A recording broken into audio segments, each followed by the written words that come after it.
Shalom. All praises, honor, and glorification unto our power. Call Halim La Allahayna wa Yahweh Bahashim, Yahweh Shai Bahashim Rakakwadash. Double honors unto the elders and apostles of Great Millstone. Salutations as well as health and wellness unto the hopeful elect of Yahweh Bahashim Yahweh Shai scattered across the earth. This is your brother Allah coming to you with another lesson. And Lord willing, this lesson will be entitled, These Modern Day Females Are Complete Liabilities. And Lord willing, the elect of Yahweh Bahashim Yahweh Shai be edified. So, Lord willing, what I'll do, I'll put the link to this video that you see on the screen within the description. Because if I was to try and screen record it and then play it within the video that I'm currently doing, most likely you wouldn't be able to hear the audio. I don't know why it does that for me. You know, if one of you brothers know and can help me out, Babu Shah, do so. But, you know, because this video is pretty much the example of the lesson. So I won't play the video, but once again, Lord willing, I'll put the link to this video within the description.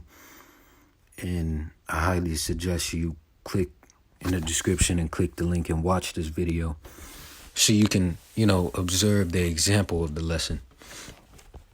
Right?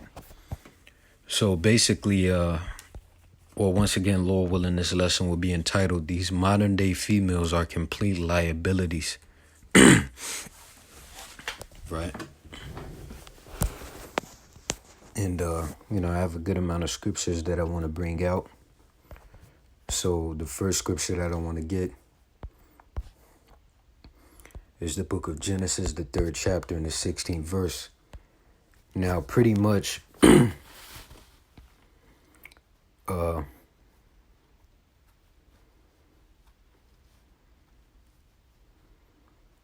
see this female on the left side of the screen. And what this guy does, he does so-called gold digger pranks, right? He tests to see if a woman is a so-called gold digger, right?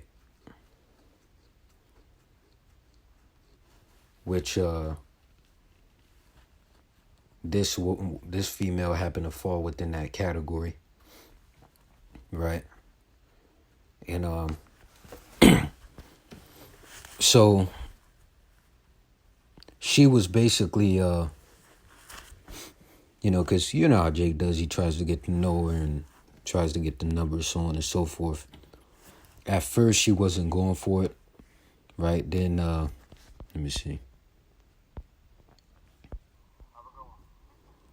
But yeah, at first she wasn't going for it. They both walked away from each other. Jake is going to his car. And then she came back after she seen him, after she received the info that is his car, which happens to be, of course, in this society, you know, a nice car, a upheld car or whatever. Right. Girls' days and hygienic days. I think this vacuum may have just changed my life. This Bear is with me. the Spoke Jet stick vacuum. No, but you just told me that. You don't even think. So then she came back and basically was going for it. You know, she wanted his number, so on and so forth. So, but after a while, she basically started explaining to him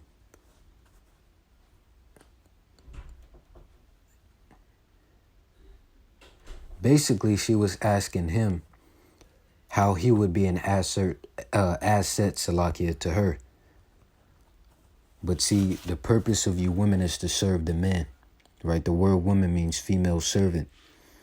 So you're supposed to be the one proving and explaining why you would be an asset to that particular man and forward that man's legacy, right?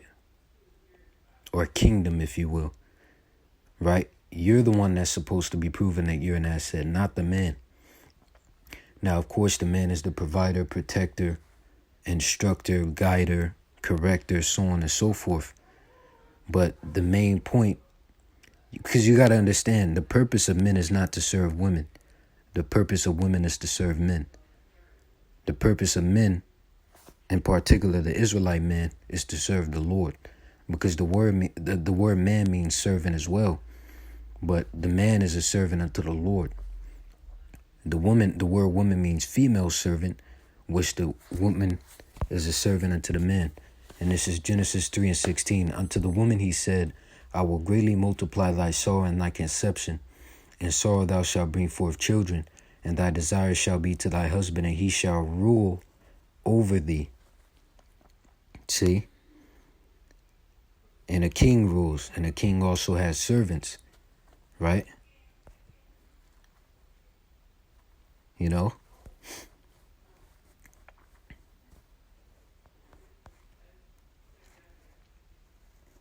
And despite a common mentality within this society, a man can have multiple servants or multiple women, right? Just like a king can have multiple servants at his service, right? It's the same idea, you know, so, but once again, dealing with the title, these modern day women are complete liabilities. Now, she did name a few things on what she can bring to the table, which is a question that Jake asked her. But she started off listing, you know, how she's in school, basically career things, which has nothing to do with their purpose, right? That's all sideline stuff, for lack of a better term, right? That has nothing to do with your purpose. Your true career should be serving a man. That should be your main priority, because that's why you exist, and that's why you were created. Talking about you women. But see, that knowledge is lacked within the society and looked down upon at that. You know? But see, in the kingdom, when the kingdom of Yahweh Shem Yahushai is established, and see that's why the scriptures say, for we look for a new heaven and a new earth wherein dwelleth righteousness, right? Which ultimately that's talking about the establishment of the kingdom of Yahweh Shem Yahushai, which by default is the kingdom of the nation of Israel. So next, let me get the book of 1 Corinthians, the 11th chapter. I don't want this lesson to be too long. 1 Corinthians 11:3, but I will have you know that the head of every man is the anointed, and the head of the woman is the man, and the head of the anointed is the Most High. Right?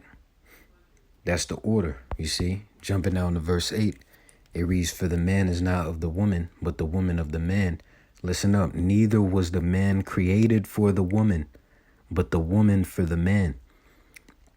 So the only reason why you women exist, or the main reason rather, is for the man. For the service of man. Right? To be in help meet unto the man. Another word for help is servant, which is not a bad thing at all. That's order. Right? Once again, verse 9, neither was the man created for the woman, but the woman for the man. And see, in the ancient world, the parents played the role in giving their daughter to a man. And ultimately, their daughter ought to be given unto a man of understanding. The daughter didn't pick who she would have as her head, right? Women lack in wise decision making.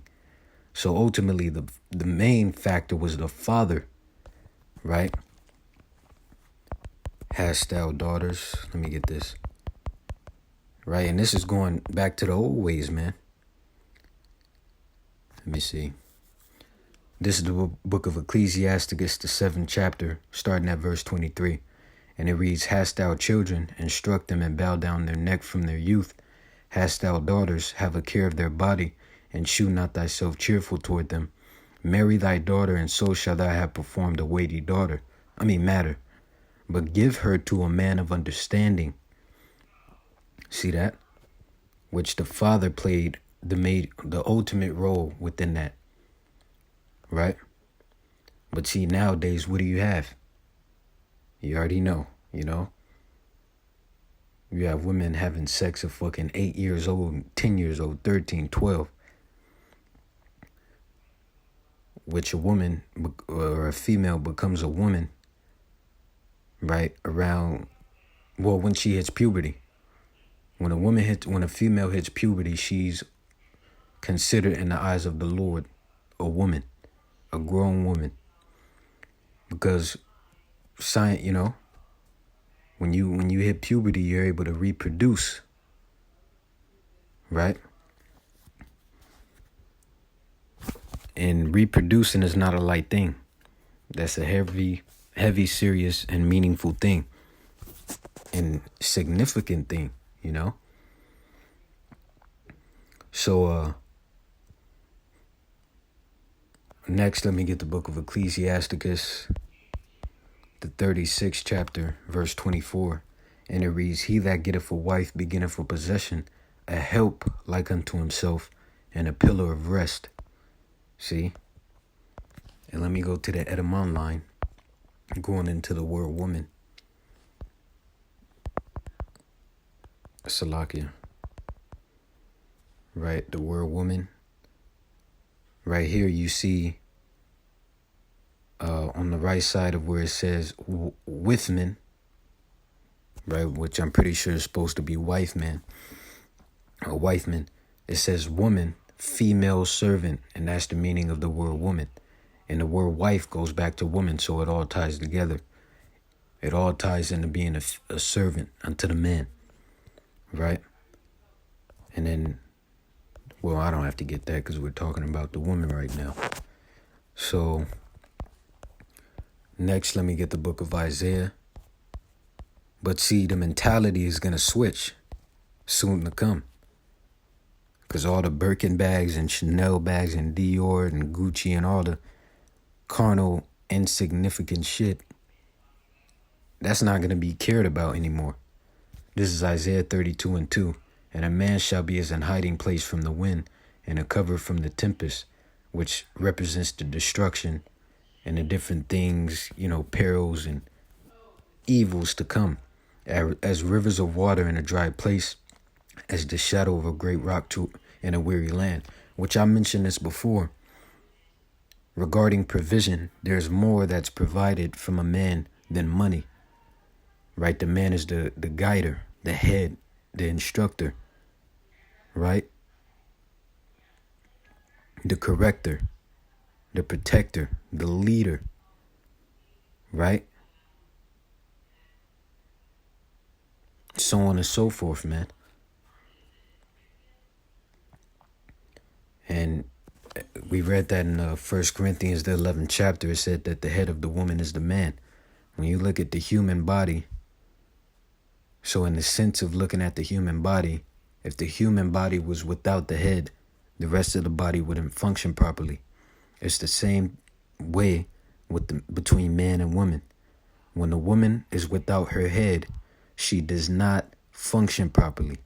When the Israelite man is without his head, which is who? Yahushai, he does not function properly.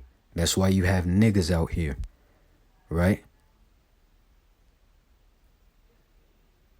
Right? Because you have the Heavenly Father, you have Yahushai, you have the man, you have the woman, then you have the children. The children being without their head, which is what? The parents. They do not function properly. It's plain, man. That's the order. Right? The woman being without the man, she does not function properly in some way, form, or fashion. And most of the time, she doesn't walk in her purpose, right? Because the father would instill into really, the parents would instill into the children how they ought to be. But the father would instill into the mother the way that he wanted his household to run. And she would instill that into the children because the father is the head, you know. Right? So, you know,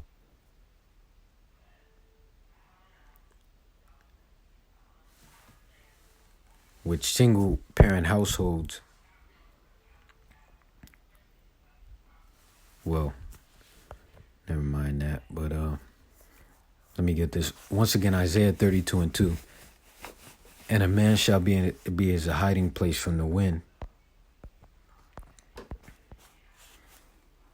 and a cover from the tempest, as rivers of water in a dry place, as the shadow of a great rock in a weary land. So next, let me get Isaiah the 13th chapter and the 12th verse. And it reads, I will make a man more precious than fine gold, even a man than the golden wedge of Ophir. See? This is Isaiah 4:1. And in that day 7 women shall take hold of one man. The number 7 means completion. So when it says 7 women, it can be 7, 17, 70, 700. Ultimately, it's a complete amount of women that the Lord has set to be given unto that particular man, which it varies from man, certain men can have 3 women, certain men, may have 4, so on and so forth. So, Isaiah 4:1, and in that day 7 women shall take hold of one man, saying, we will eat our own bread and wear our own apparel. Only let us be called by thy name to take away our reproach. Which when a woman is called by a man's name, meaning that woman is that man's wife. Right?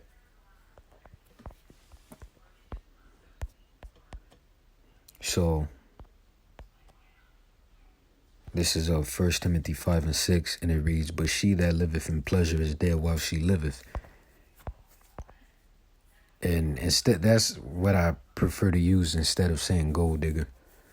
Gold digger is really a woman after pleasure.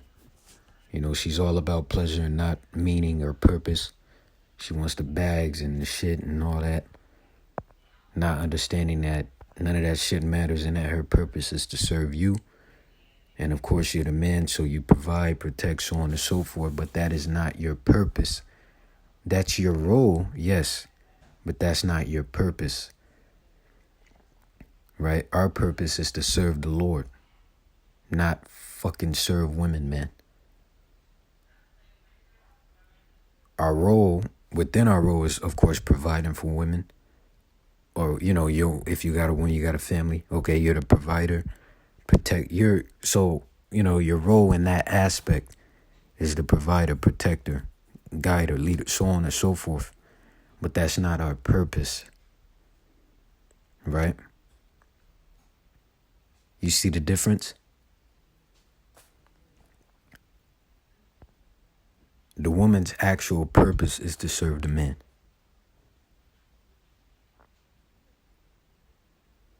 See?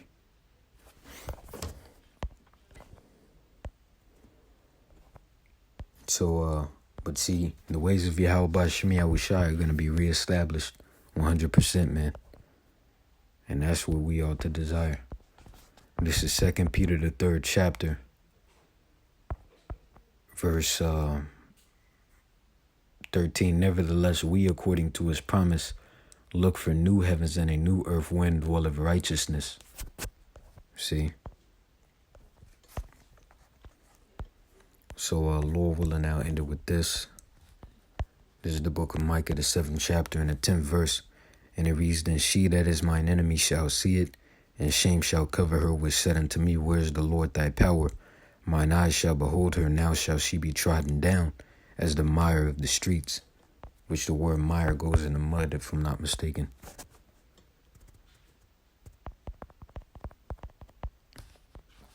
See?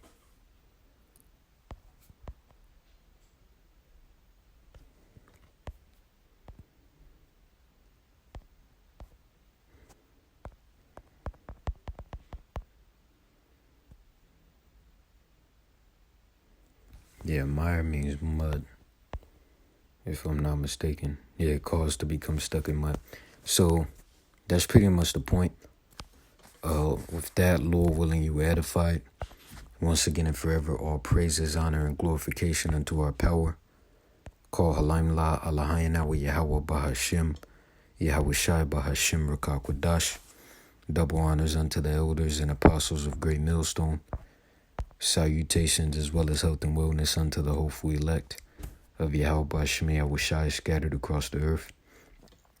See you in the next lesson, Lord willing. Wa Yahweh Bahashim Yahweh Shai Babakshah Abba Babah. Wa Shalom DTA soon and stay sharp.